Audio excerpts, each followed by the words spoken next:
Olá, tudo bem? Eu sou Andréia do Voisin, médica, aficionada por esportes, e venho nesse canal compartilhar informações em saúde visando melhora de sua qualidade de vida.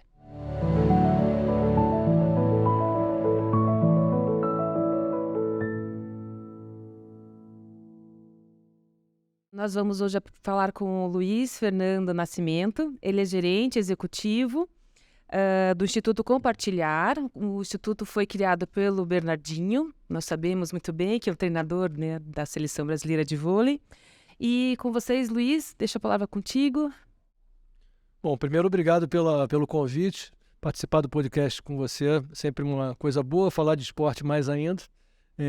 Como você falou, eu sou gerente executivo do Instituto Compartilhar. Minha trajetória no esporte é longa. Eu fui atleta quando era novo também. Não fui com 18, eu achei que era melhor estudar do que ser jogador. Eu teria mais chance. E aí acabei trabalhando muito tempo com vôlei. Fui a uma Olimpíada com vôlei, depois com o Comitê Olímpico fui a uma segunda Olimpíada de Atlanta. A primeira foi em Barcelona, a gente ficou em quarto lugar com o feminino, com a seleção feminina de vôlei. E depois eu vim, já trabalhando com equipes competitivas, a ser mordido pelo lado mais social. Hoje, quer dizer, hoje não, né, mas nos últimos 25 anos eu coordeno o Instituto Compartilhar, como você falou, do Bernardinho, ídolo do vôlei, mas do esporte mundial. E é sempre muito interessante a gente estar podendo trazer informações sobre como é que a gente estimula as crianças a gostarem do esporte, a terem prazer de fazer e se manter fazendo durante tanto tempo, que é um tema que eu sei que você também gosta bastante. Nossa, que maravilha, hein? Acho que o pessoal que está vendo, principalmente o pessoal da minha cidade, vai adorar saber que nós estamos conversando com alguém ligado ao Bernardinho. E o trabalho todo que o Luiz vem fazendo, já do trabalho dele como educador físico, né?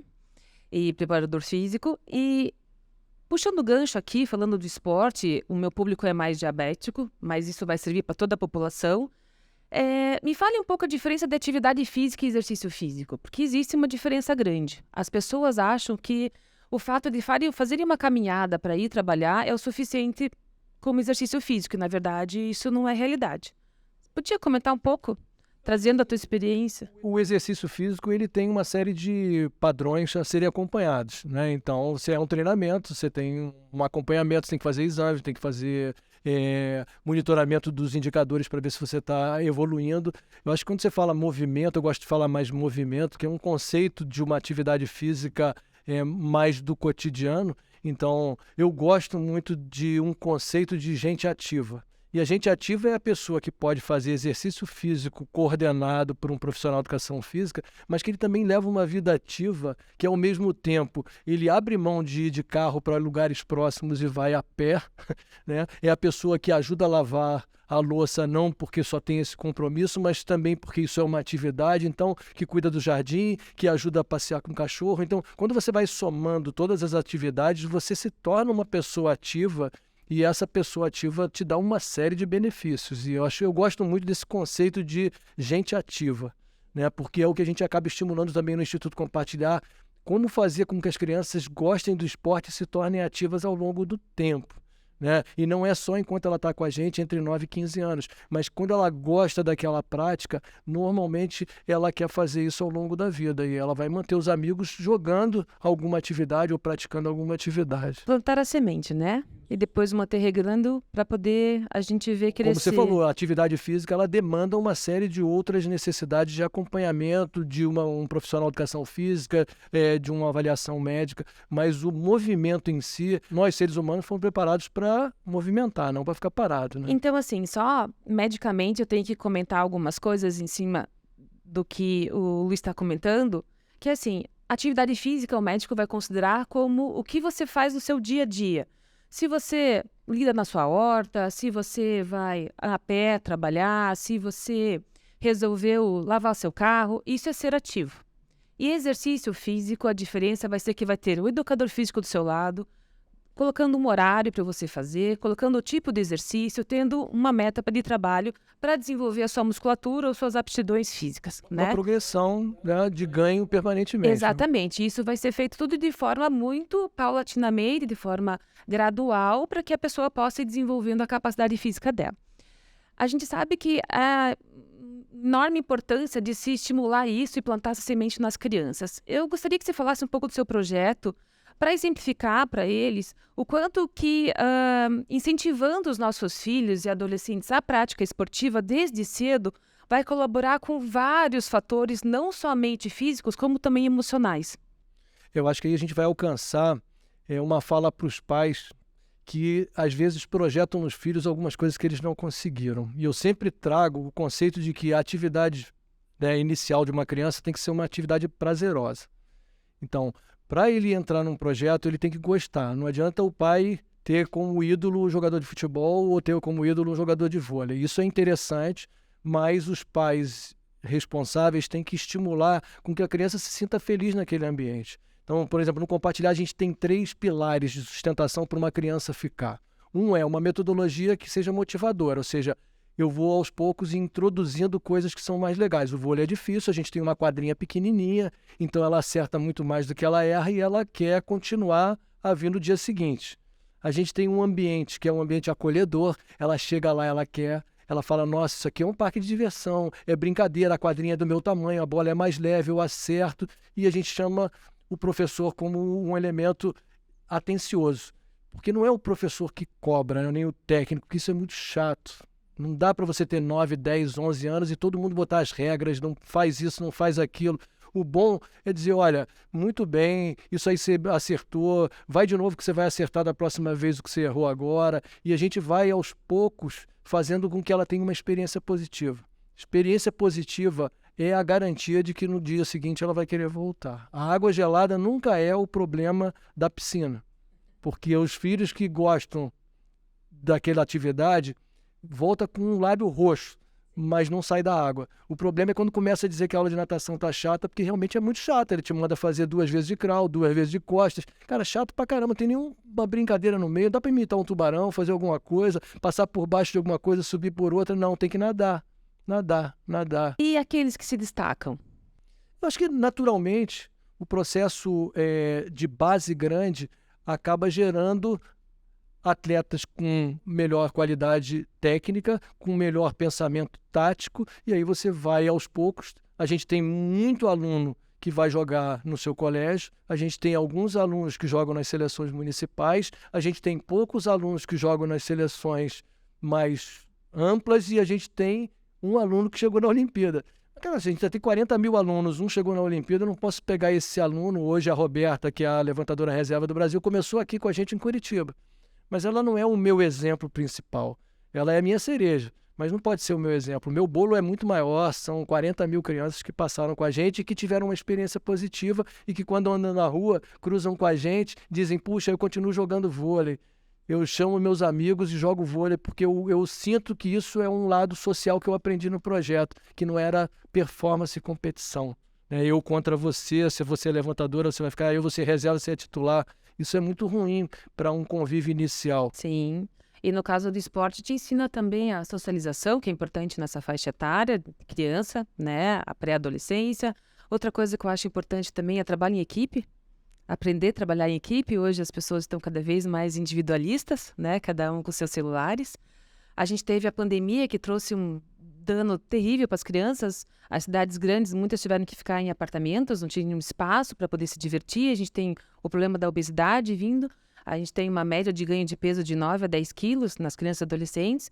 Então, a gente plantar a semente com os nossos filhos de estimular eles a praticar o esporte, que eles curtam, né, num lugar que ofereça, como instituto, eu acho perfeito.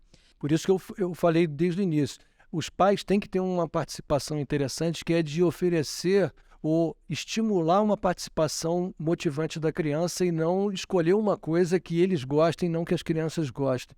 Então, busque isso, porque isso é um ponto importante para manter a criança ao longo do tempo fazendo atividade física. E agora, assim, comentando um pouco sobre o adolescente, a gente sabe que dos 11 aos 13, 14 é uma fase bastante complicada, né? Se a gente foi, como pai, como mãe, muito incisivo dos 7 a esse período, às vezes eles escapam da gente com 11, 13 anos. Como que vocês levam isso dentro do instituto para manter motivado, para manter dentro do esporte, para manter assim, a chama acesa pelo amor ao esporte? No nosso caso, a gente tem 4 categorias. Então eles começam com 9, 10 anos no que a gente chama de mini 2 contra 2. É uma quadrinha pequenininha, jogam 2 contra 2, pode segurar a bola, pode fazer alguma... Depois eles vão para o 3 contra 3. Nesse primeira categoria tem um valor que chama cooperação, que a gente trabalha com muita intensidade. Depois eles vão trabalhar responsabilidade. Com 13 anos eles trabalham respeito, porque é uma faixa etária em que aceitar jogar com a menina já não é uma coisa fácil, mas ter tolerância, entender que as pessoas são diferentes, um cresceu muito mais do que o outro, não só fisicamente, mas às vezes de habilidade também, e ele tem que aprender, uma hora ele vai ser mais tutor, outra hora ele vai ser uma pessoa que vai ajudar o outro. Então, e ele vai chegar com 13, 14, 15 anos com o conceito de autonomia. Autonomia não é fazer o que quiser. Autonomia, no nosso caso, é saber que ao fazer uma coisa, você tem umas consequências que você pode estar colhendo. Perfeito. Então, esse é um princípio nosso de metodologia. Então, eles com 13, 14 anos, eles têm graus de responsabilidade, atividades e tarefas que eles vão aprendendo a fazer. Quando eles chegam com 14 anos, a gente tem muito ex-aluno que volta para ser professor. Hoje, do nosso núcleo central em Curitiba, de 5 professores, 3 são ex-alunos. Fantástico. A gente tem um coordenador que é ex-aluno. Então, assim, por quê? Porque eles gostaram tanto da experiência, eles viram no professor um exemplo de postura e ética, eles querem fazer educação física e voltam para fazer o que eles passaram com tanta felicidade. E aí isso é uma coisa muito interessante, porque se você perguntar hoje quem quer ser professor, é uma coisa muito difícil, né? Ninguém quer ser professor. E a gente tem vários ex-alunos querendo ser professores, porque os exemplos estavam ali. Às vezes era um exemplo, inclusive, que substituía o pai em casa, né? Sim. Então, com uma responsabilidade diferenciada de trazer valores e limites, né? Então, acho que esse é um ponto bem legal quando você fala aí. Fantástico para a formação, daí, né? Sim. Moldar a personalidade do adolescente, eu acho isso fantástico Sim. também. Dando um gancho um pouco, a gente falou um pouco da parte emocional, a gente falou da parte física. Eu, como médica, tenho que complementar aqui também falando que na parte física, quando a gente estimula a criança e o adolescente, quando entrou na fase de puberdade, quando o menino começa a desenvolver os caracteres sexuais masculinos e a menina a mesma coisa, quando a gente estimula fisicamente de forma mecânica através do exercício, a gente vai ter um ganho de massa muscular. Esse ganho de massa muscular ele vai ser fundamental ao longo da vida, porque existe a memória metabólica, ou seja, esse adolescente vai ter dentro dos seus núcleos das células essa memória de que foi estimulado uma vez, teve uma hipertrofia, e consequentemente eu tenho um fortalecimento desse tendão e também de massa óssea. Então, massa óssea é muito importante a gente ter, através do estímulo mecânico do exercício físico, você desenvolver nesses adolescentes, porque a massa óssea ela é formada até o final da puberdade, da adolescência, desculpe. E depois a gente só mantém ao longo da vida. E a partir, quando a mulher entra na menopausa, ou quando o homem começa a cair um pouco os hormônios masculinos, aí começa a gente ter chance de perder a massa óssea. Quem tiver chance para osteoporose acaba tendo um fator de risco a mais, né? Então, só trazendo essa informação técnica, mas que auxilia bastante com esse público todo que está atendendo ali. Inclusive, Né? esse é um ponto nosso também da metodologia. Você já tem que ter 2 aulas por semana. As 2 aulas são para ter uma frequência mínima, né? Ao fazer uma atividade que é gostosa, eles querem fazer mais de uma vez. Então, às vezes, eles jogam a 3ª vez com os amigos na rua, em casa, no colégio. E isso tudo vai trazendo uma frequência de atividade física que ajuda nessa fase de uma forma muito importante, né? E que acaba criando esse hábito também de você manter as atividades e conseguir controlar melhor alguns indicativos de saúde, né? Sim, com certeza. Agora eu vou, né, fazer o papel aqui de inquisitora um pouquinho. E o Luiz? O que o Luiz faz no seu dia a dia? O que ele já foi? Já foi atleta? O que ele faz hoje? Ele foi preparador físico? Ele treina? Ele corre? O que ele faz hoje? Qual é o exemplo que ele dá para as crianças dele? Tem um lado interessante aí, né? Eu sempre fui muito do esporte, mas a minha primeira formação eu fui fazer arquitetura.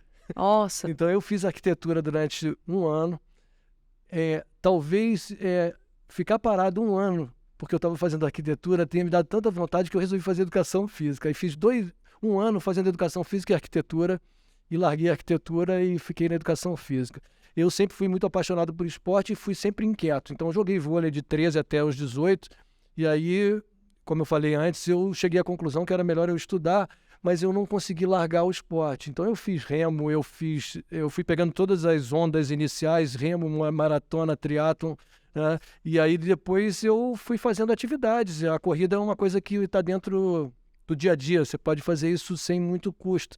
Então eu passei, até hoje eu corro bastante, joguei tênis um tempinho e hoje eu jogo pádel em Curitiba direto. Eu tenho o dia do pádel social, que é o dia de jogar o pádel muito mais para rir do que para jogar, e tenho o dia do pádel, que é para tentar melhorar o meu desempenho. E eu acho que isso é importante. Mentalmente, a segunda-feira, eu jogo há 22 anos com um grupo, e tem médico, tem tudo, e eu falo para eles, nossa, gente, só vocês estão piorando, cara. Mas é que eles só jogam na segunda-feira. Então, assim, eu acho que esse é um ponto importante. Eu sempre fui muito ativo, nesse sentido de fazer atividade física. Obviamente que eu mexia com esporte, mas eu não sou um cara que gosta de fazer musculação. Mesmo tendo sido preparador físico de seleção, eu nunca fui de fazer muita musculação. E hoje, completei 60 anos ano passado, então eu faço o quê? Eu passei a fazer 2 vezes por semana musculação, porque eu sei o quanto é importante eu aumentar o grau de massa muscular também, ou não perder muito conforme a idade vai chegando, porque para continuar jogando pádel sem me machucar.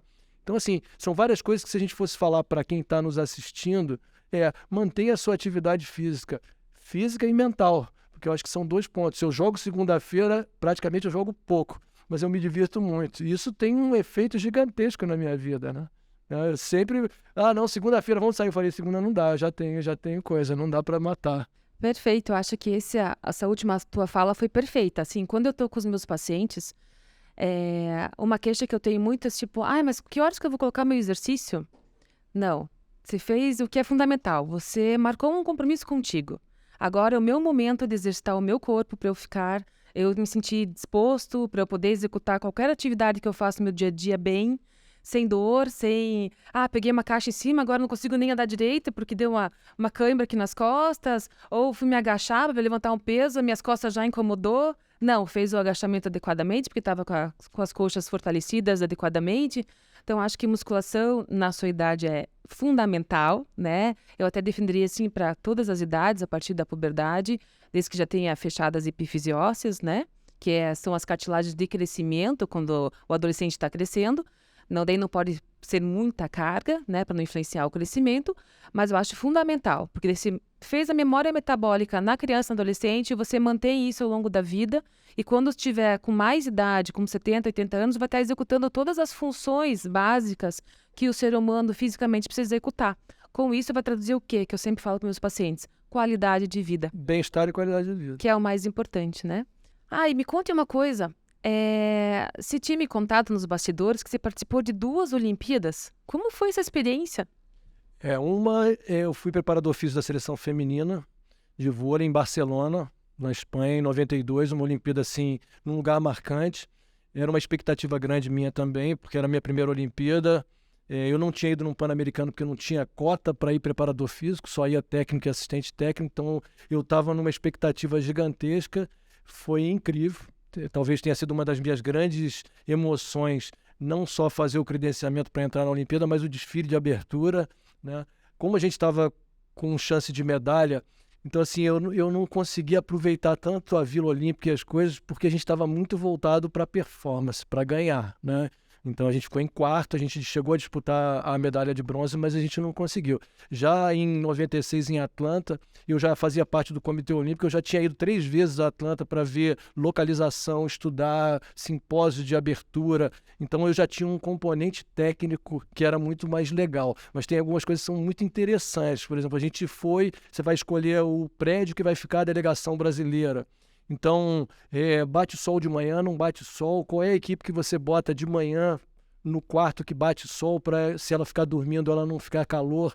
Então, tem todo um estudo de detalhamento de coisas que são incríveis. A equipe olímpica de ciclismo, ela não pode ficar no quarto andar, porque ela não vai descer com a bicicleta às 7 horas da manhã, acordando todo mundo. Então, tem uma série de coisinhas importantes que a gente não dá muito valor, mas que tem um peso enorme. Áreas de aclimatação, então equipes que iam antes para poder se aclimatar, porque só pode entrar na vila às vezes um dia antes da competição. Então foi uma experiência muito interessante pela construção e pelas informações que você tem para montar uma delegação e operar uma Olimpíada. Mesmo que seja uma delegação, isso passa-se 2 anos fazendo, né? Então para mim foi muito interessante, foram coisas completamente diferentes. Uma eu estava competindo, no caso, com o time feminino, e no outro eu estava como adjunto técnico. Então eu tinha um celular e recebia a ligação de todos os chefes de equipe passando os resultados, que a gente tinha que acumular isso. Então, assim, são coisas diferentes, mas foram duas experiências muito marcantes. Nossa, que fantástico. Eu fico aqui só imaginando, depois de todo o trabalho de tantos anos, chegar lá na abertura de uma Olimpíada, escutar tudo e ver as apresentações e a hora que está desfilando e falando no nome do Brasil, e imagino o arrepio que não deve dar. E tem uma coisa assim que é muito incrível também, que além de você estar representando o Brasil, você tem 200 e poucas nações e às vezes são países muito pequenininhos lá no Pacífico, mas aquilo ali, ele está representando um país e a proporção não é muito diferente do Brasil, porque ele tem lá seus 30 mil habitantes e ele é dois atletas que estão representando a Ilha Samoa, faz parte. E é interessante, porque também é uma experiência gigantesca para ele. E aí, para o americano, para o europeu, não faz diferença, né? Aquilo ali é a diferença, né? Então, é muito incrível, porque são experiências que são muito marcantes, porque o esporte tem isso, né? Eu me lembro que na primeira Olimpíada, em Barcelona, a entrar no estádio foi grande, mas na segunda, por exemplo, eu já fui pegar a bandeira do Joaquim Cruz, que era o porta-bandeira, porque eu já estava com outra função, né? Então, assim, tinha uma outra. Eu era o último na fila de entrar no Estádio Olímpico, porque aí são outras coisas que você tem de responsabilidade, né? Nossa, imagina a emoção de entrar, de estar com a bandeira e ver todo o público aplaudindo. Igual Sapucaí. Desfilei 2 vezes, a sensação de entrar na avenida é incrível também. Ainda não tive essa legal. experiência, mas fica só na imaginação por enquanto. Eu não sou de carnaval, mas a experiência de entrar numa avenida em que você vai passar meia hora é incrível. Porque é meia hora de um catarse geral, né? Porque as pessoas estão ali jogando um ano da vida delas naquele desfile, né, de escola de samba. Então, assim, quando eu vejo um comparativo com a Olimpíada, tem uma relação muito direta. Você passa 2 anos para ir numa Olimpíada e você passa 1 ano para fazer um desfile de escola de samba naquele nível, né? E na primeira já ficar em quarto, isso foi maravilhoso, uma experiência né? boa. Imagina o quanto que você não deve ter chorado. Teria sido melhor nem se ficasse em terceiro. Mas tudo bem, a gente aceita, né? Meu Deus do céu, 4º lugar na primeira Olimpíada a primeira medalha do vôlei feminino seria ali, né?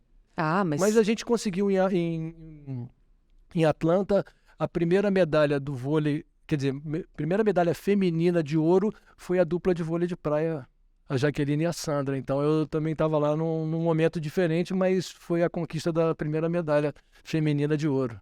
É bem bacana. Que joia, excelente. Então, Luiz, com toda essa tua trajetória dentro do esporte, né, como preparador físico, como gestor também de organizar os atletas e toda a equipe técnica para poder ir para uma Olimpíada, o que significa a palavra disciplina? Bom, para mim é uma base de tudo, né? Na minha vida pessoal também. Eu sou uma pessoa extremamente disciplinada. Mas quando a gente trabalha com esporte, a gente vê que disciplina, o Bernardinho fala bem sobre isso, é a ponte que liga o que você deseja com o que você quer conquistar. Então, você tem que estabelecer os seus objetivos, mas você tem que aprender a lidar com o desconforto. Porque disciplina, para mim, não é só fazer o que tem que ser feito. É você conseguir superar o que é difícil de ser feito. Então, eu acho que esse é um ponto importante. Todo mundo quer a medalha, mas eu não sei quem está disposto a treinar 8 horas por dia, todos os dias, 7 vezes por semana. Então, assim, é uma outra coisa. A gente vê o jogo na televisão, mas a gente não vê o quanto tempo eles treinam, o quanto eles deixam de estar com a família, de quanto que eles deixam de sair, de fazer outras atividades. Então, para mim, a disciplina, tanto na quadra quanto na vida pessoal, é você estabelecer suas metas e correr atrás delas, superando os limites que você estabelece, que vão aparecendo, obstáculos que vão aparecendo ao longo do tempo. Vou fazer um gancho aqui com os meus pacientes que são diabéticos do tipo 1. São aqueles tipos de pacientes que precisam repor insulina. Então, eles aplicam insulina várias vezes ao dia, né? Então, imagine que cada vez que eles vão comer algum alimento que tem carboidrato, eles têm que aplicar uma dose de insulina. Para isso, precisa de disciplina. Para isso, precisa criar uma meta. Qual que é a minha meta dentro do tratamento, né? Tudo isso tem que ser compartilhado. Então, eu acredito muito que o esporte venha somar também em auxiliar o meu paciente a conquistar essa tão sonhada disciplina e conseguir o equilíbrio da doença, né? O Acho esporte isso ele é um elemento que gera disciplina, porque você tem regras, você tem que seguir hábitos, então isso ajuda muito. Eu, por exemplo, a primeira viagem que eu fiz para fora, era o meu melhor amigo, fez maratona e triatlon comigo, ele era diabético. E a gente viajou para os Estados Unidos e lá, cara, lá já tinha, lá em 84, já tinha supermercado com áreas específicas para quem tinha diabetes. Não era uma coisa normal, não era. Mas eu sabia que várias horas do treinamento, e às vezes a gente estava fazendo alguma coisa nos Estados Unidos, ele parava porque ele tinha que seguir a rotina dele também, né? Então, assim, quem foi acostumado a seguir rotina tem muito mais facilidade de se adaptar a novas situações. Eu tenho um exame permanente agora de glaucoma. Então, assim, é uma doença invisível também, e eu tenho que acompanhar de 6 em 6 meses. Tem que fazer o exame, tem que ir lá fazer campimetria, tem que fazer tudo. Eu não posso perder o tempo, porque o tempo não tem volta no caso de algumas doenças que são invisíveis, como a diabetes ou então como o glaucoma. Então é muito importante que a disciplina seja o ponto de partida para você poder mudar atitudes. no meu caso, eu acho que é fundamental. É a base, como você comentou mesmo. Tanto de você aprender sobre alimentação para poder saber quanto de insulina vai aplicar cada vez. Naquela época era muito mais complicado, porque as insulinas mais antigas faziam muito mais hipoglicemias, então ele devia ter horários para comer, para poder continuar treinando, senão ele ia perder rendimento. Comi muita salada. Tomei muito iced tea, que era, não podia nada e eu não sabia por quê, eu também não entendia tanto. Não. É que, graças a Deus, a medicina evoluiu Evoluiu bastante muito. no tratamento, tanto com as insulinas, né, com as Sim. novas, quanto com o entendimento do efeito da alimentação na glicose e também do exercício físico. Então, hoje a gente consegue, através de educação, né, do paciente, como aprender a alimentação e ajustar as insulinas, a gente consegue manter um bom controle, inclusive, e ter atletas também desenvolvendo treinamentos de alta performance. Sim. Nossa, foi um prazer enorme estar aqui contigo. Adorei a nossa conversa. Eu acho que foi muito enriquecedora para mim também. Eu ficaria aqui conversando umas 3, 4 horas, perguntando várias coisas sobre os jogadores e sobre as jogadoras e os desafios dos adolescentes. Não, eu que agradeço. E assim, se a gente pode dar uma mensagem, faça atividade física, seja mais ativo, porque eu acho que você diminui uma série de problemas que a gente pode colher lá na frente. E você, de certa forma, cria uma relação social que o esporte não tem outra coisa que dê tanto quanto o esporte dá. Um amigo do esporte é um amigo para sempre, porque ele de fato vivenciou com vocês coisas ruins e coisas boas. Então isso tem um grau de permanência, de amizade que é gigantesco. Então acho que é muito legal você manter isso e é um conselho que eu sempre dou. Faça seus filhos praticarem esporte, atividade física, porque eles vão ser pessoas melhores. Perfeito. Muito obrigada. Legal. Pessoal, foi muito interessante estar aqui com o Luiz, né, com o Luiz Fernando. Adorei te conhecer um pouco melhor, conhecer o trabalho do Instituto. Espero que vocês tenham gostado também e eu espero vocês na próxima.